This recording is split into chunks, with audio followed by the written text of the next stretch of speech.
Donc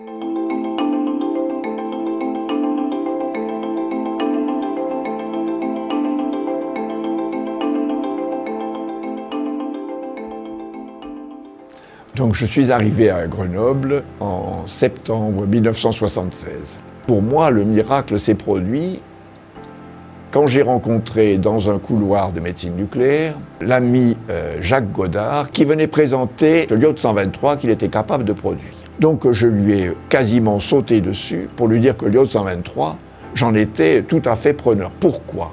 Parce que le seul iode radioactif utilisable en médecine nucléaire à l'époque était l'iode 131. Il était extrêmement limité compte tenu de sa dangerosité.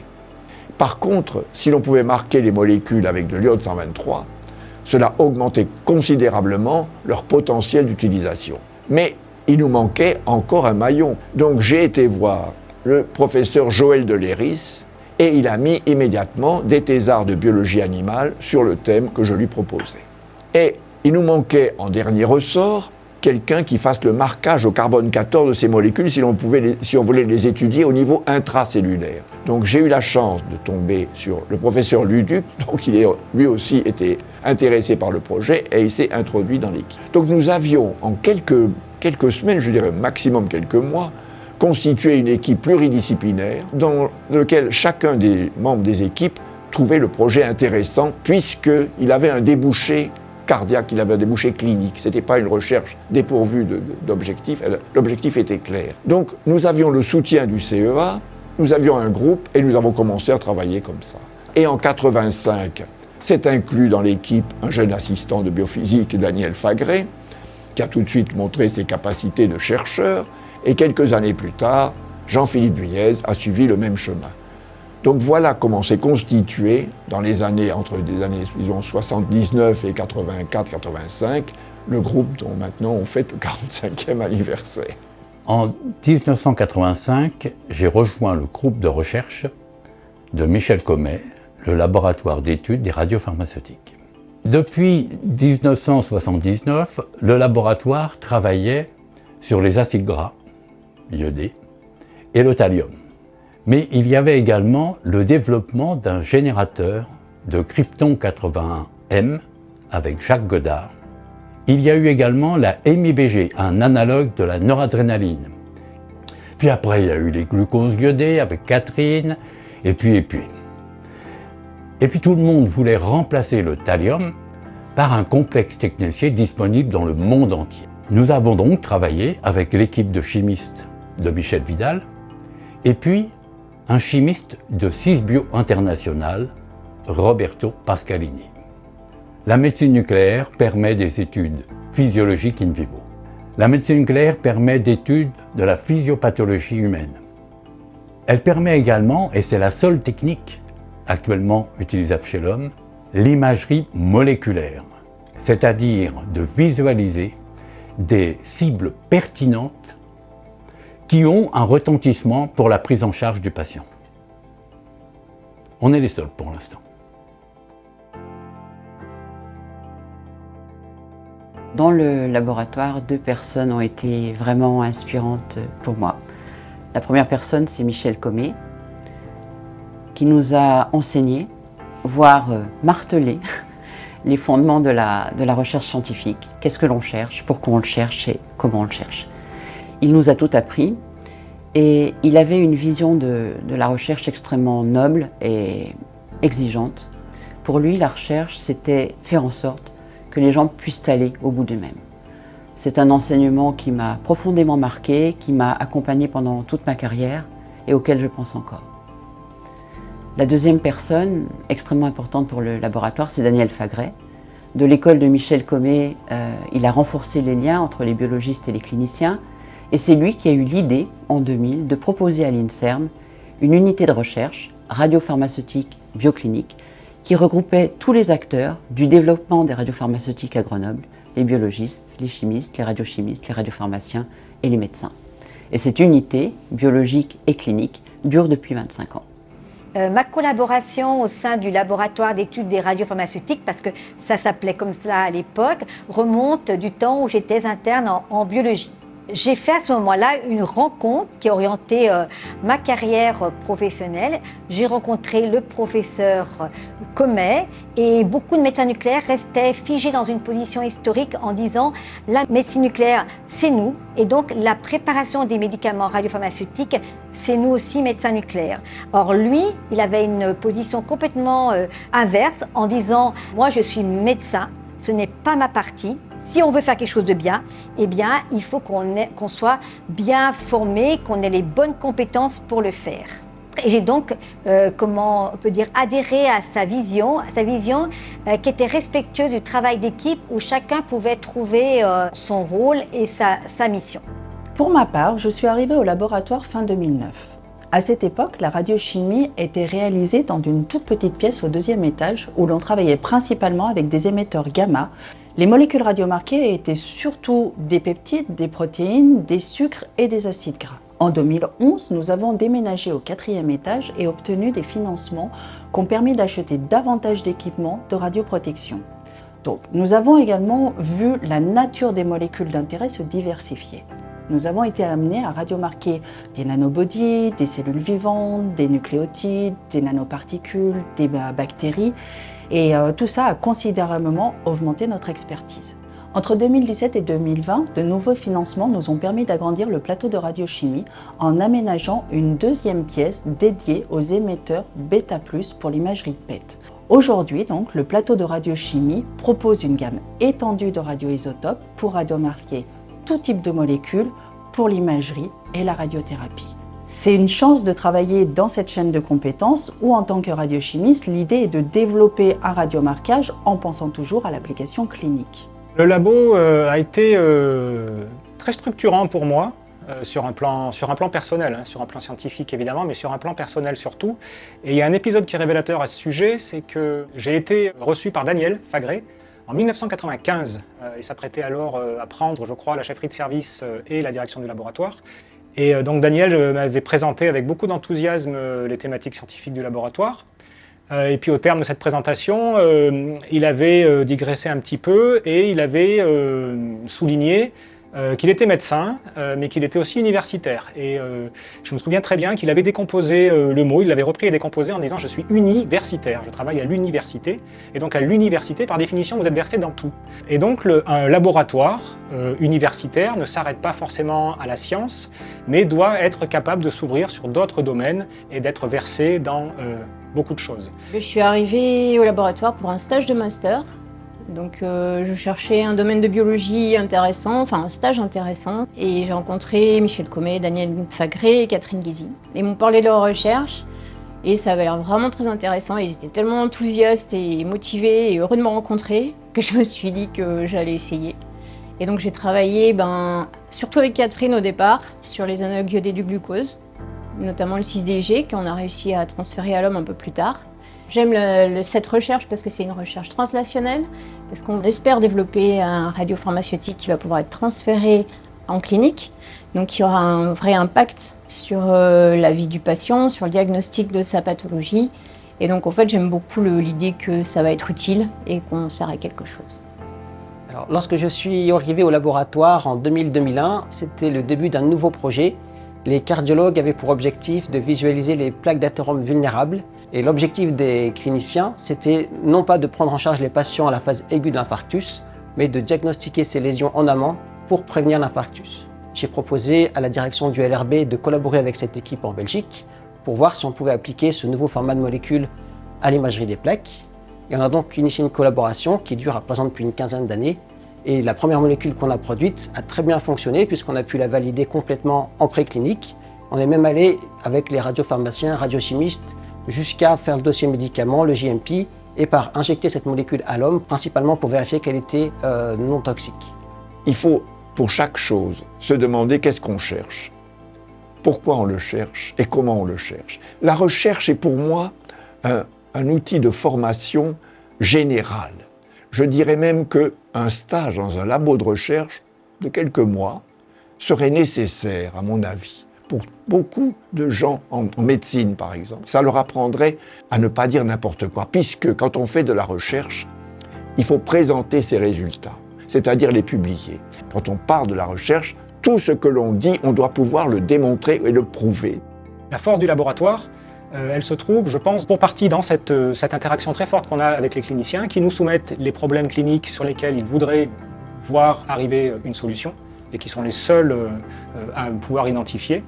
Et nous, ensuite, on repart au laboratoire avec ce problème et on développe notre panel de compétences avec les chimistes qui synthétisent les molécules, avec les radiochimistes qui les marquent, avec les biologistes qui les évaluent. Et on retourne vers le clinicien au terme d'un temps qui peut être plus ou moins long, avec cette solution qu'on a à leur proposer aux problèmes cliniques qu'ils nous ont soumis pour commencer. Et on voit arriver éventuellement en clinique, si l'histoire est belle, la solution du problème que les cliniciens avaient quelques années auparavant. Et donc ça, c'est permis par la chaîne de compétences dont on dispose dans le laboratoire et qui nous permet de répondre en tant que laboratoire, unité de recherche, à ce problème clinique et d'apporter des solutions cliniques aux patients. Donc nous sommes à la fin des années 70 et tout a commencé par une rencontre entre un homme et une problématique médicale. L'homme, c'est Michel Comet. Il arrivait droit de l'hôpital Cochin, au CHU de Grenoble. Et dès son arrivée à Grenoble, la première chose qu'il a fait, c'est de visiter notre service de cardiologie et de demander qu'est-ce que l'on pourrait faire ensemble avec une problématique médicale.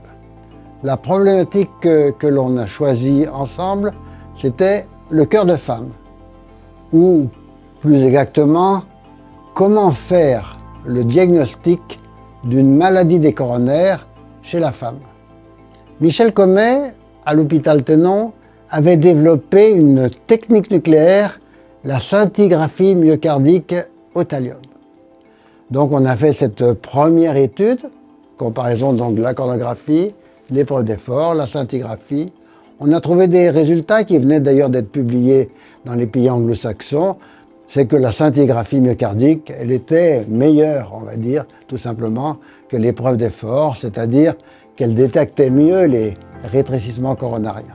Et là, ça est une notion fondamentale, un peu abstraite peut-être, c'est-à-dire qu'un test non invasif doit être interprété en fonction du risque a priori, c'est-à-dire de la probabilité d'avoir le test de la maladie chez la personne que l'on examine.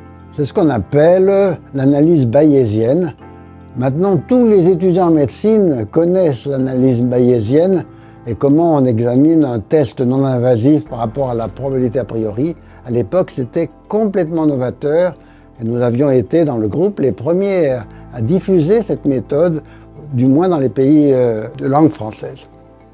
Ce rôle fondamental des laboratoires dans les CHU est extrêmement enrichissant car si on peut faire éventuellement les mêmes soins dans les cliniques privées, on ne peut pas prévoir l'évolution de l'avenir s'il n'y a pas ce travail en amont dans les centres hospitalo-universitaires. C'est à la fois très énergique et très motivant de participer à ces travaux et à moi personnellement, ça m'a beaucoup apporté pour toute ma carrière professionnelle. Alors, tant sur le plan intellectuel que sur le plan humain, ça a toujours été très enrichissant de partager des discussions avec toute l'équipe du labo, de participer au choix des thématiques de recherche qui vont servir de base au développement de leurs futurs projets, de voir leur démarche scientifique, de suivre leur avancer dans le projet de recherche jusqu'à idéalement arriver au but recherché et faire un retour vers la clinique. Le fait qu'initialement, en tout cas, le LRB se soit vraiment axé sur la cardiologie nucléaire, en particulier sur la perfusion myocardique, nous a permis de progresser dans la compréhension de cette maladie coronaire et d'améliorer la prise en charge de nos patients. Une des forces de la médecine nucléaire, c'est que, contrairement à l'ensemble de la médecine, quand on injecte un médicament en médecine, on ne sait pas exactement où est-ce qu'il va. En médecine nucléaire, l'intérêt, c'est que quand on l'injecte, on est capable de suivre sa répartition dans le corps du patient grâce à leur radioactivité. Et cet élément, il est majeur puisque dans les développements qu'on fait et dans les développements qu'on va faire, à chaque fois, on comprend exactement où le médicament va dans l'organisme du patient. La clé du laboratoire radiopharmaceutique bioclinique, c'est qu'il met en contact et crée un écosystème où les chercheurs, les médecins sont en relation étroite et construisent collaborativement des projets Et c'est ce qui fait justement que cette unité, elle a pu développer les médicaments qu'elle a développés, puisque c'est ce contact et cette interaction permanente entre les chercheurs et les médecins qui permet de donner du sens et qui permet d'avancer sur des projets et de répondre à des vrais besoins cliniques. Ça évite d'avoir des projets de recherche qui se développent pendant plusieurs années et que finalement on se rende compte que le besoin clinique n'existe pas ou qu'il n'est pas adapté à nos besoins et à la manière dont on veut prendre en charge nos patients. Ce qui est très intéressant dans la LRB, c'est ça qui m'a appris à développer ma recherche après, c'est le fait de finalement créer un groupe de gens qui ont des profils complètement différents, même des façons de penser qui sont assez différentes par rapport à votre formation, ce qui est bénéfique puisqu'on apprend toujours des horizons différents des gens, des formations différentes, mais par contre c'est plus dur. C'est plus dur parce qu'il faut créer un groupe, il faut créer une unité, les faire aller dans le même sens. Donc au LRB, c'est vraiment le leitmotiv que j'avais compris, c'était qu'il y a une équipe, il y a une direction, et on essaye de finalement faire que ça aille du bon côté. Avec le LRB, ça a toujours été un plaisir chaque fois de voir les collègues, parce qu'il y a l'affect qui joue, mais il y a aussi le fait qu'on a un but, une façon de travailler, et finalement, on met les petits cailloux pour aller vers un succès.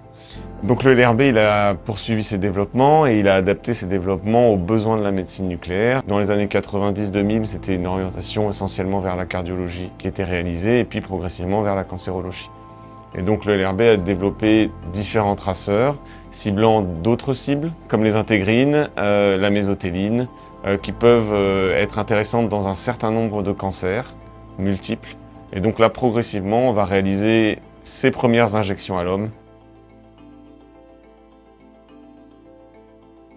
Un laboratoire comme celui dirigé par Catherine Ghezzi, dont le travail portait sur la recherche des nouveaux traceurs radioactifs, s'est révélé comme étant le laboratoire de choix pour une collaboration avec notre société. Cette collaboration a donné lieu à un certain nombre de publications de très haut niveau scientifique. Notamment, c'est portant sur l'identification des propriétés biologiques d'un traceur technicien appelé NOET. La recherche des nouveaux traceurs en médecine nucléaire reste une thématique qui peut donner lieu à des percées scientifiques importantes avec une utilisation clinique très rapide.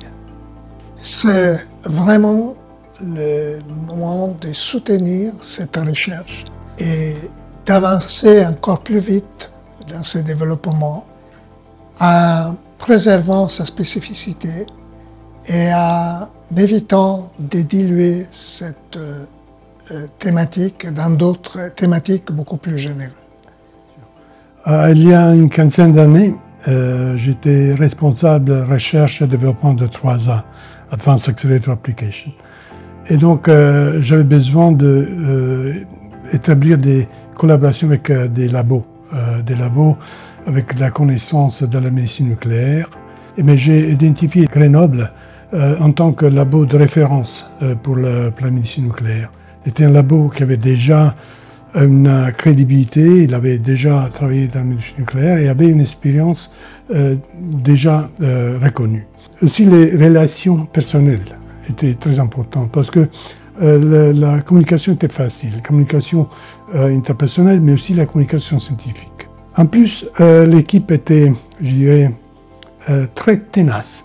C'est quelque chose de très intéressant. Et je pense que c'est un peu le reflet du caractère de Catherine Ghezzi. Catherine est très tenace, elle ne laisse jamais tomber, il arrive toujours au bout. Et je pense que l'équipe a un peu il a pris de ça. Hein. Et donc je suis très honoré d'avoir travaillé avec Catherine et avec Daniel.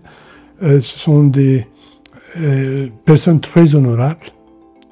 Au début, on ne voulait pas vraiment faire un produit, on voulait faire de la recherche.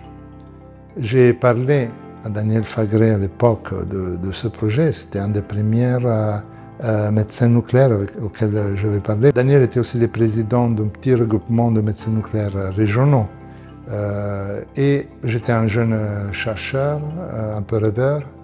La seule chose concrète, un peu étrange, que j'avais levé tout de suite 1 million d'euros Donc il y avait cette petite crédibilité financière qui me donnait l'espoir de me faire écouter. Il était vraiment gentil à l'écoute. Il m'a invité à un dîner avec toutes ses collègues, donc j'ai pu expliquer les projets. Il m'a donné la confiance.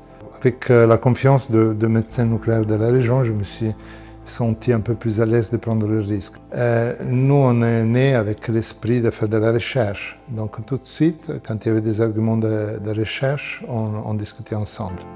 Avec cette machine, on avait justement la vocation pas seulement de faire du FDG, qui était ces produits approuvés par l'AFSAMS, mais aussi de faire d'autres produits. Et donc on discutait toujours avec l'équipe de Grenoble pour vraiment amener de l'innovation.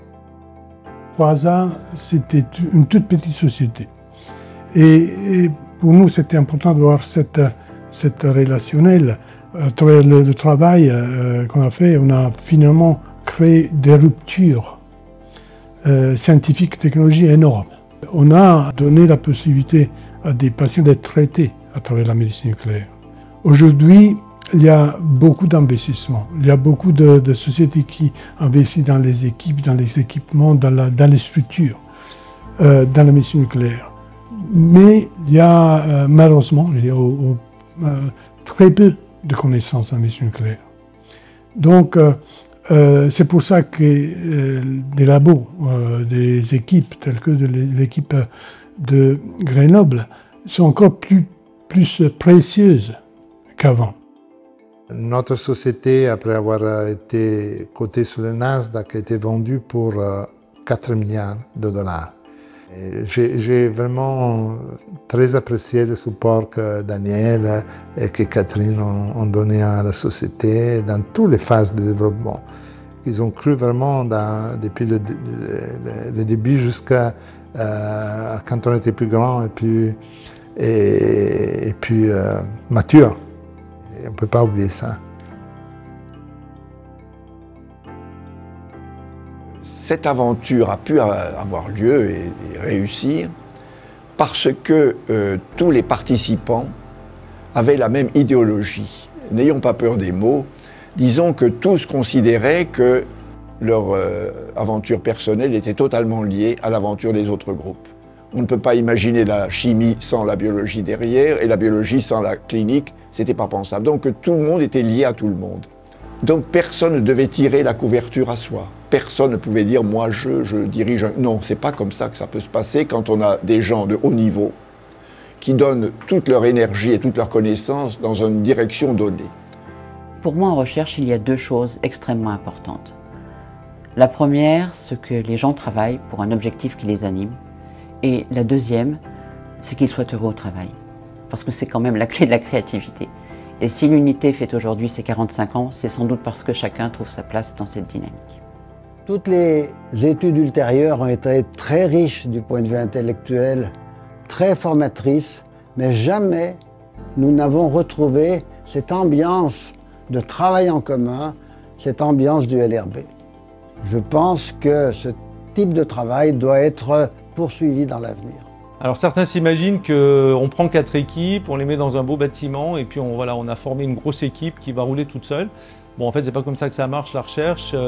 Ça marche quand des gens se connaissent, s'apprécient, ont envie de travailler ensemble et sur des thématiques communes qui les portent et qui leur permettent de faire avancer les connaissances.